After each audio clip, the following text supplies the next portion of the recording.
ನಮಸ್ಕಾರ ವೀಕ್ಷಕರೇ, welcome to stocks Kannada. ಬನ್ನಿ ನಾಳೆ ನಿಫ್ಟಿ ಹಾಗೂ ಬ್ಯಾಂಕ್ ನಿಫ್ಟಿ ಅನಲೈಸ್ ಮಾಡೋಣ. ನಿಫ್ಟಿ 50 ಇವತ್ತು ಚೆನ್ನಾಗಿ ಮೂವ್ ಆಯಿತು. ಆಲ್ಮೋಸ್ಟ್ ಆಲ್ 0.5% ಅಪ್ಸೈಡ್ ಮೂವ್ ಆಗಿದೆ. 127 ಪಾಯಿಂಟ್ ಅಪ್ಸೈಡ್ನಲ್ಲಿ ಮೂವ್ ಆಗಿಬಿಟ್ಟು 24,698ರಲ್ಲಿ ಕ್ಲೋಸ್ ಆಗಿದೆ.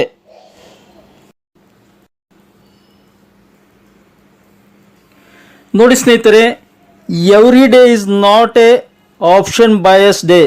Every day is not a option bias day, but of course today is option bias day ಅಂತ ಹೇಳ್ಬೋದು.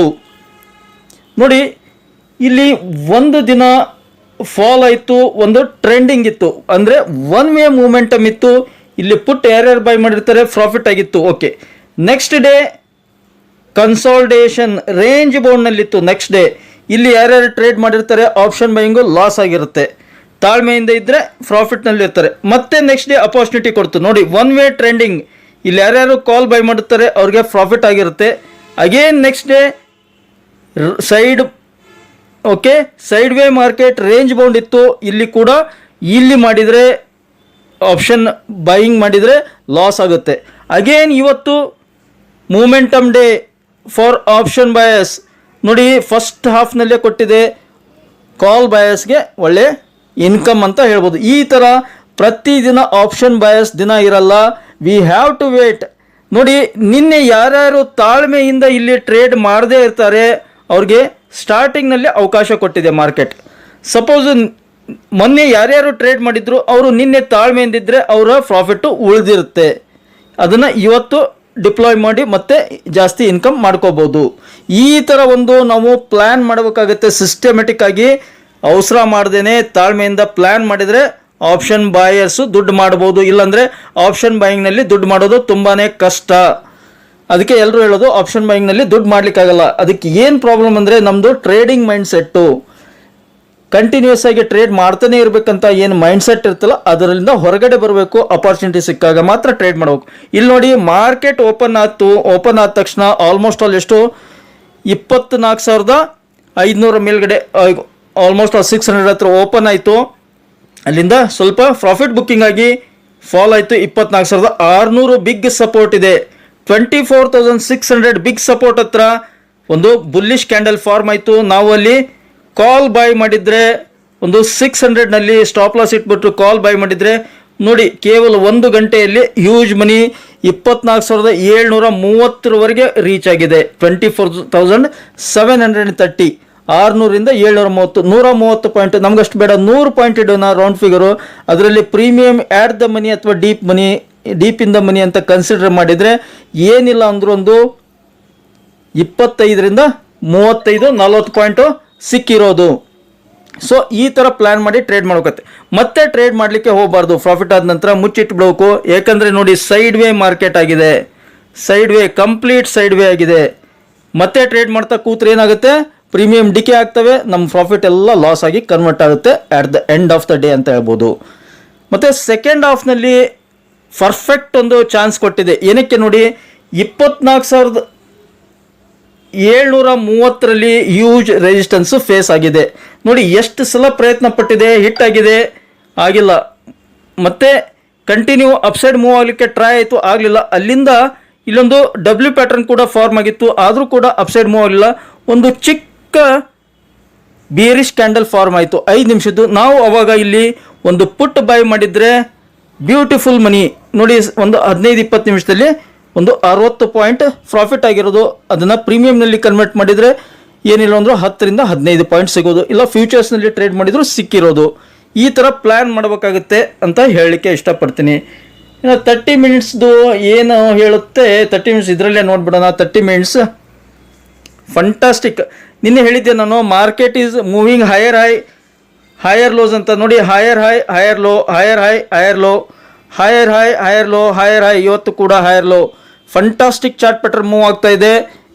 ಆಮೇಲೆ ಇದು ಇವತ್ತಿನ ಒಂದು ಗ್ಯಾಪ್ ಕೂಡ ಆಲ್ಮೋಸ್ಟ್ ಆಲ್ ಫಿಲ್ ಆಗಿದೆ ಅನ್ಕೊತೀನಿ.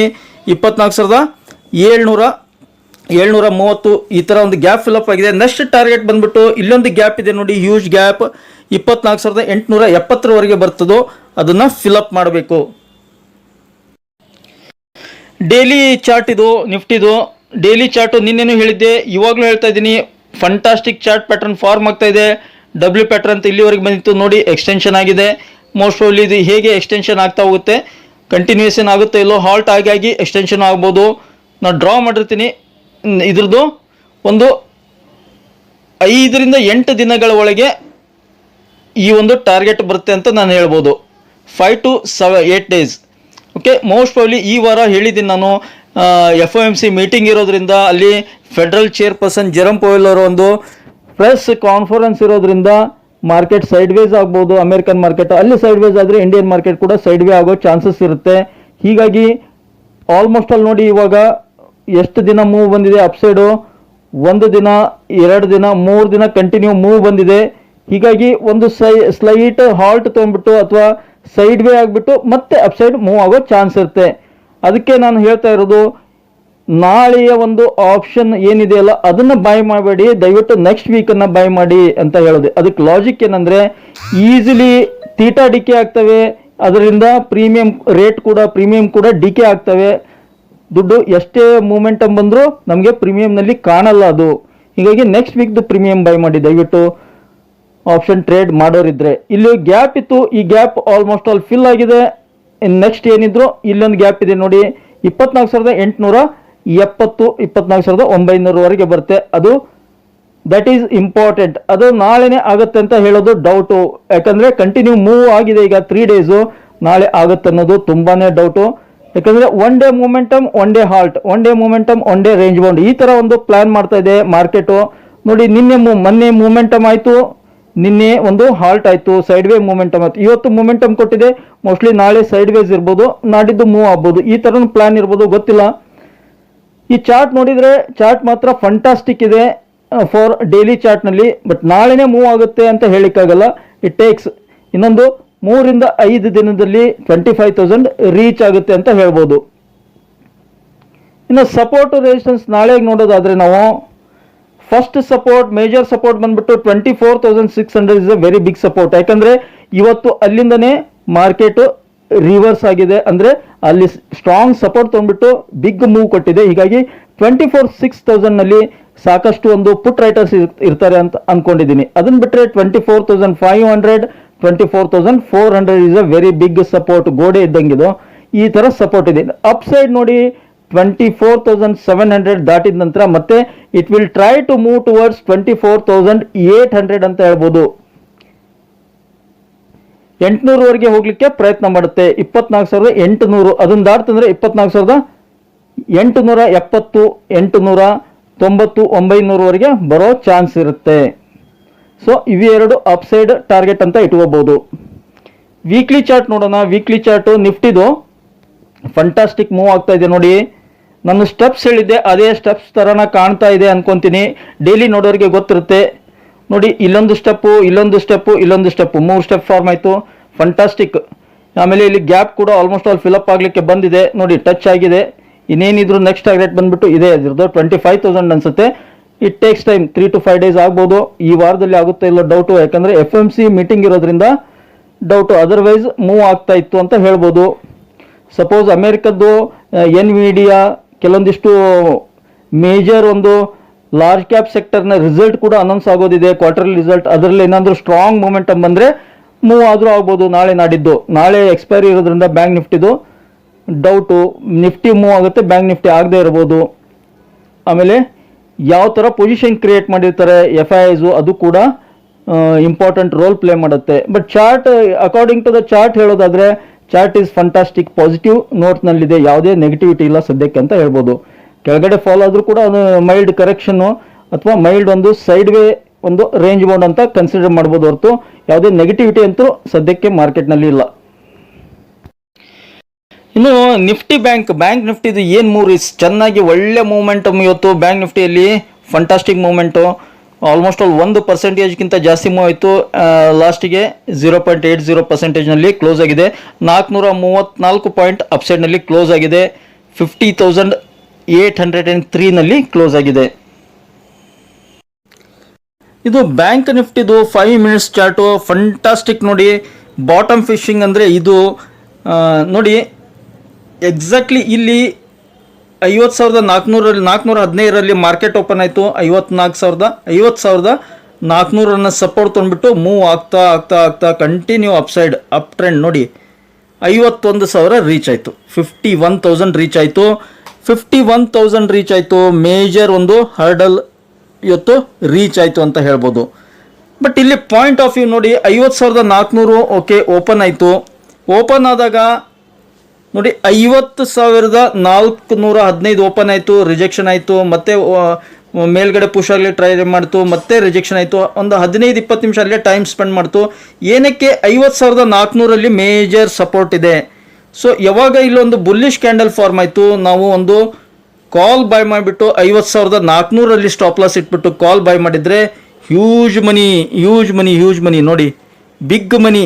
ಅಲ್ಲೆಲ್ಲಿ ಏನು ಮಾಡಬೇಕು, ಸ್ಟಾಪ್ ಲಾಸನ್ನು ಟ್ರೇಲ್ ಮಾಡ್ತಾ ಹೋಗಬೇಕು. ಇದು logic. Trend is our friend. Today is bias, option bias day ಅಂತ ಹೇಳ್ಬೋದು. Every day is not option bias day, but today is option bias day ಆಗಿತ್ತು. ಯಾರ್ಯಾರು ಇದನ್ನು ಲಾಜಿಕ್ ಯೂಸ್ ಮಾಡಿರ್ತಾರ, ಯಾರ್ಯಾರು ಪ್ರಾಫಿಟ್ ಮಾಡ್ಕೊಂಡಿರ್ತಾರ ಅವ್ರಿಗೆ ಕಂಗ್ರ್ಯಾಚುಲೇಷನ್ ಹೇಳ್ಬೋದು. ಯಾರ್ಯಾರು ಮಾಡ್ಕೊಂಡಿಲ್ಲ ಅವರು ಇನ್ನೂ ಕಲೀರಿ, ಇನ್ನೂ ಪಿವೋಟ್ ಪಾಯಿಂಟ್ಸ್ಗಳನ್ನು ಓದಿ, ಸಪೋರ್ಟು ರೆಸಿಸ್ಟೆನ್ಸನ್ನು ಚೆನ್ನಾಗಿ ಸ್ಟಡಿ ಮಾಡಿ, ಕ್ಯಾಂಡಲ್ಸ್ಗಳನ್ನು ಓದಿ ಅವುಗಳನ್ನು ಅರ್ಥ ಮಾಡ್ಕೊಳ್ಳಿ, ನಿಮಗೂ ಕೂಡ ಆಗುತ್ತೆ. ಅವಸರ ಮಾಡದೆ ಟ್ರೇಡ್ ಮಾಡಬೇಡಿ, ನಿಧಾನವಾಗಿ ಸಪೋರ್ಟು ರೆಸಿಸ್ಟೆನ್ಸ್ ನೋಡ್ಕೊಂಡ್ಬಿಟ್ಟು ಟ್ರೇಡ್ ಮಾಡಿ. ನಾನು ಯಾರಿಗೂ ಕಂಪಲ್ಸರಿ ಟ್ರೇಡ್ ಮಾಡಿ ಅಥವಾ ಬಾಯ್ ಮಾಡಿ ಸೆಲ್ ಮಾಡಿ ಅಂತ ಹೇಳ್ತಾ ಇಲ್ಲ. ಸ್ಟಡಿ ಮಾಡಿ, ಲರ್ನ್ ಮಾಡಿ, ಕಾನ್ಫಿಡೆನ್ಸ್ ಗಳಿಸಿ, ನಿಮ್ಮ ಆರ್ಥಿಕ ಸಲಹೆಗಾರರ ಸಲಹೆಯನ್ನು ಕೇಳಿಬಿಟ್ಟು ಟ್ರೇಡ್ ಮಾಡಿ ಅಂತ ಇದ್ದೀನಿ ಹೊರತು ಬ್ಲೈಂಡ್ ಆಗಿ ಟ್ರೇಡ್ ಮಾಡಬೇಡಿ. ಇನ್ನು ಬ್ಯಾಂಕ್ ನಿಫ್ಟಿದು ಡೈಲಿ ಚಾರ್ಟ್ ಮಾತ್ರ ಚೆನ್ನಾಗಿ ಮೂವ್ ಆಗ್ತಾ ಇದೆ. ಓಕೆ, ಡಬ್ಲ್ಯೂ ಪ್ಯಾಟರ್ನ್ ನಮ್ಮದು ವರ್ಕೌಟ್ ಆಗ್ತಾ ಇದೆ. ಏನಕ್ಕೆ ಅಂದರೆ 50,750 ಮೇಜರ್ ಹರ್ಡಲ್ ಇತ್ತು, ಅದರ ಮೇಲ್ಗಡೆ ಕ್ಲೋಸ್ ಆಗಿದೆ. 50,800 ಎಬೋವ್ ಕ್ಲೋಸ್ ಆಗಿದೆ. ಆಲ್ಮೋಸ್ಟ್ ಆಲ್ ಇಲ್ಲೊಂದು ಗ್ಯಾಪ್ ಇತ್ತು, ಅದನ್ನು ಫಿಲಪ್ ಮಾಡಲಿಕ್ಕೆ ಪ್ರಯತ್ನ ಪಡ್ತು, ಆದರೂ ಆಗಲಿಲ್ಲ. ಅಲ್ಲಿಂದ ರಿಜೆಕ್ಷನ್ ಆಗಿದೆ. 51,000ದಿಂದ ರಿಜೆಕ್ಷನ್ ಆಗಿದೆ. ಗ್ಯಾಪ್ ಎಲ್ಲಿವರೆಗಿದೆ? 51,170. ಸೊ ನಾಳೆ ಆಗುತ್ತೆ ಅಂತ ಹೇಳೋದು ಡೌಟು. ಯಾಕಂದರೆ ನಾಳೆ ಎಕ್ಸ್ಪೈರ್ ಇರೋದ್ರಿಂದ ಬ್ಯಾಂಕ್ ನಿಫ್ಟಿದು ಅಲ್ಲಿ ಸಾಕಷ್ಟು ಕಾಲ್ ರೈಟರ್ಸ್ ಇರ್ತಾರೆ. ಹೀಗಾಗಿ 51,000ವರೆಗೆ ಹೋದರೂ ಮತ್ತೆ ಅಲ್ಲಿಂದ ರಿಜೆಕ್ಷನ್ ಆಗೋ ಚಾನ್ಸಸ್ ಇರುತ್ತೆ. ದಯವಿಟ್ಟು ಅವನ್ನೆಲ್ಲ ನೋಡ್ಕೊಂಡ್ಬಿಟ್ಟು ವಾಚ್ ಮಾಡಿ ಟ್ರೇಡ್ ಮಾಡಿ, ಬ್ಲೈಂಡ್ ಆಗಿ ಟ್ರೇಡ್ ಮಾಡಬೇಡಿ. It takes time, 1 or 2 days time ತೊಗೊಂಡ್ಬಿಟ್ಟು ಮತ್ತೆ ಅಪ್ಸೈಡ್ ಮೂವ್ ಆಗ್ಬೋದು. ಯಾಕಂದರೆ ಅಮೆರಿಕಾದಲ್ಲಿ ಇವೆಂಟ್ ಇರೋದ್ರಿಂದ. ಇನ್ನು ಸಪೋರ್ಟ್ ರೆಸಿಸ್ಟೆನ್ಸ್ ನೋಡೋದಾದರೆ 50,700 is a very big support. ಯಾಕಂದರೆ ಅದು ತುಂಬ ದಿನ ಒಂದು ರೆಸಿಸ್ಟೆನ್ಸ್ ಆಗಿತ್ತು. ಹೀಗಾಗಿ ಅದನ್ನು ಸಪೋರ್ಟ್ ಮಾಡ್ತೀನಿ. ನೆಕ್ಸ್ಟ್ ಬಂದುಬಿಟ್ಟು very big support 50,000 is a very big support. 50,700 ದಾಟ್ತಂದರೆ ಮತ್ತೆ 50,500 50,000ವರೆಗೆ ಬರೋ ಚಾನ್ಸಸ್ ಇರುತ್ತೆ. ಇನ್ನು ಅಪ್ಸೈಡ್ ಅಂಟಿಲ್ ಅನ್ಲೆಸ್ ಮತ್ತೆ ಹೇಳ್ತಾ ಇದ್ದೀನಿ 51,000 ಕ್ರಾಸ್ ಆಗೋವರೆಗೂ ಮತ್ತೆ ಮೂಮೆಂಟಮ್ ಬರಲ್ಲ, ಸೈಡ್ ವೇ ಇರುತ್ತೆ, ರೇಂಜ್ ಬೌಂಡ್ ಆಗ್ಬೋದು. 51,000 ದಾಟ್ತಂದರೆ ಮತ್ತೆ ಬಿಗ್ ಅಪ್ ಮೂವ್, ಟ್ರ್ಯಾಲಿ ಬಿಗ್ ಮೂವ್ ಬರುತ್ತೆ 51,000 ದಾಟ್ತಂದರೆ. ನೋಡಿ, ವೀಕ್ಲಿ ಚಾರ್ಟ್ನಲ್ಲಿ ಒಂದು ಇಂಪಾರ್ಟೆಂಟ್ ಪ್ಯಾಟರ್ನ್ ಸಿಕ್ಕಿದೆ ನನಗೆ. ಓಪನ್ ಅದನ್ನು ನೋಡಿ, ಇದು ಒಂದು 3 ವಾರದ ಒಂದು ಚಾರ್ಟ್ ಏನಿದೆಯಲ್ಲ, ಕ್ಯಾಂಡಲ್ಸ್ಟಿಕ್ ಚಾರ್ಟು, ಇದು ಫಂಟಾಸ್ಟಿಕ್ ಒಂದು ಗ್ರೂಪ್ ಆಫ್ ಗ್ಯಾಲಕ್ಸಿ ಥರ ಕಾಣ್ತಾ ಇದೆ ನೋಡಿ. ಇವುಗಳನ್ನು ಅಬ್ಸರ್ವ್ ಮಾಡಿ. ಬುಲ್ಲಿಶ್ ಹ್ಯಾಮರ್ ಕ್ಯಾಂಡಲ್, ಪ್ರತಿ candle hammer candle, bullish hammer candle ಆಗಿದೆ. ಕೆಳಗಡೆ ಲಾಂಗ್ ವಿಕ್ ಇದೆ, ಅಬ್ಸರ್ವ್ ಮಾಡಿ. ಕೆಳಗಡೆ ಲಾಂಗ್ ವಿಕ್ ಇದೆ, ಮೇಲ್ಗಡೆ ಒಂದು ಚಿಕ್ಕ ಬಾಡಿ ಇದೆ.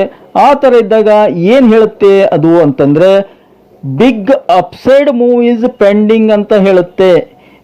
Very big upside move is pending. ನಂಗೆ ತಿಳಿದ ಮಟ್ಟಿಗೆ ಮುಂದಿನ ದಿನಗಳಲ್ಲಿ ಅಲ್ಲ, ಮುಂದಿನ ವಾರಗಳಲ್ಲಿ, ಇಟ್ ಮೇ ನೆಕ್ಸ್ಟ್ ವೀಕ್ ಅಥವಾ ಅದರ ಮುಂದಿನ ವಾರ ಈ 53,000 ಕ್ರಾಸ್ ಆಗೋ ಎಲ್ಲ ಚಾನ್ಸಸ್ ಇದೆ ಅಂತ ಈ ಒಂದು ಚಾರ್ಟ್ ಮುಖಾಂತರ ನಾನು ಹೇಳಲಿಕ್ಕೆ ಬಯಸ್ತೇನೆ.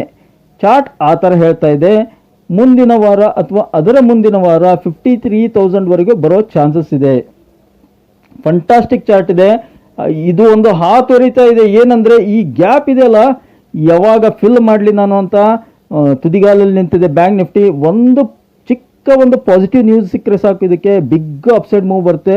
ಇಟ್ ರ್ಯಾಲಿ ಟುವರ್ಡ್ಸ್ 53,000 ಅಂತ ಹೇಳ್ತೀನಿ. ಆಲ್ ಟೈಮ್ ಹೈಯನ್ನು ಕ್ರಾಸ್ ಆಗೋ ಎಲ್ಲ ಚಾನ್ಸಸ್ ಇದೆ ಮುಂದಿನ ವಾರಗಳಲ್ಲಿ, ದಿನಗಳಲ್ಲಿ ಎಲ್ಲ. ಇನ್ನು ಅಮೇರಿಕನ್ ಮಾರ್ಕೆಟ್ ನೋಡಿ, ಡೌ ಜೋನ್ಸು ಫ್ಲ್ಯಾಟ್ ಇದೆ, ವೆರಿ ಫ್ಲ್ಯಾಟಿಶ್ ಇದೆ. ಏನು ಆ ಥರ ಹೇಳ್ಕೊತದ್ದು ಏನಿಲ್ಲ. 53 ಪಾಯಿಂಟ್ ನೆಗೆಟಿವ್ನಲ್ಲಿದೆ. S&P 500 ಪಾಸಿಟಿವ್ನಲ್ಲಿದೆ. ನಸ್ಟಾಕು ಮೈಲ್ಡ್ ಪಾಸಿಟಿವ್ ಇದೆ. ಎಲ್ಲ ಫ್ಲ್ಯಾಟ್ ಅಂತ ಹೇಳ್ಬೋದು. ಡೌ ಜೋನ್ಸ್ ಕೂಡ ಮೋಸ್ಟ್ಲಿ ಪಾಸಿಟಿವ್ನಲ್ಲಿ ಕನ್ವರ್ಟ್ ಆಗ್ಬೋದು. ಹೀಗಾಗಿ ನಾನು ಅದಕ್ಕೆ ಹೇಳ್ತಾ ಇರೋದು, ಇಂಡಿಯನ್ ಮಾರ್ಕೆಟ್ ಕೂಡ ಫ್ಲ್ಯಾಟ್, ನಾಳೆ ಒಂದು ಫ್ಲ್ಯಾಟಿಶ್ ಅಥವಾ ಒಂದು ರೇಂಜ್ ಬೌಂಡು, ಸೈಡ್ ವೇಸು ಈ ಥರ ಎಲ್ಲ ಮೂವ್ ಆಗೋ ಚಾನ್ಸಸ್ ಇರುತ್ತೆ. ಕೇರ್ಫುಲ್ಲಾಗಿ ಟ್ರೇಡ್ ಮಾಡಿ. ಇಲ್ಲ ಟ್ರೇಡ್ ಮಾಡೋಕ್ಕೆ ಹೋಗಬೇಡಿ, ಒಂದಿನ ಟ್ರೇಡ್ ಮಾಡದೇ ಇದ್ರೂ ಏನೂ ಆಗಲ್ಲ. ಅಬ್ಸರ್ವ್ ಮಾಡಿ, ಸ್ಟಡಿ ಮಾಡಿ. ಇನ್ನು ಜಪಾನ್ ಮಾರ್ಕೆಟ್ ನೋಡೋಣ. ನೋಡಿ, ಡಾಕ್ಸ್ ಕೂಡ ಸೈಡ್ ವೇ ಇದೆ, -8 ಪಾಯಿಂಟು. ಯೂರೋ ಸ್ಟಾಕ್ಸು ಒಂದು ಸೈಡ್ ವೇಸು.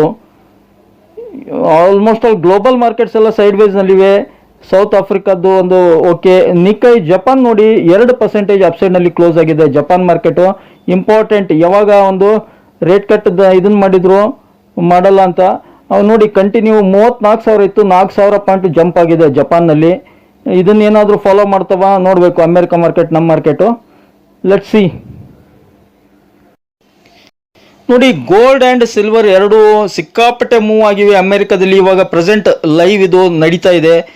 ನೋಡಿ, 1% ಅಪ್ಸೈಡ್ ಮೂವ್ ಆಗಿದೆ ಗೋಲ್ಡ್ ರೇಟು, ಔನ್ಸ್ನಲ್ಲಿರುತ್ತೆ ಅಮೆರಿಕದಲ್ಲಿ. ಸಿಲ್ವರ್ ನೋಡಿ, ಸಿಲ್ವರ್ ಕೂಡ 2% ಮೂವ್ ಆಗಿದೆ. ಬೆಳಿಗ್ಗೆ ನೋಡಬೇಕು ಎಷ್ಟು ಮೂವ್ ಆಗಿರುತ್ತೆ ಗೋಲ್ಡ್ ರೇಟು ಅಂತ.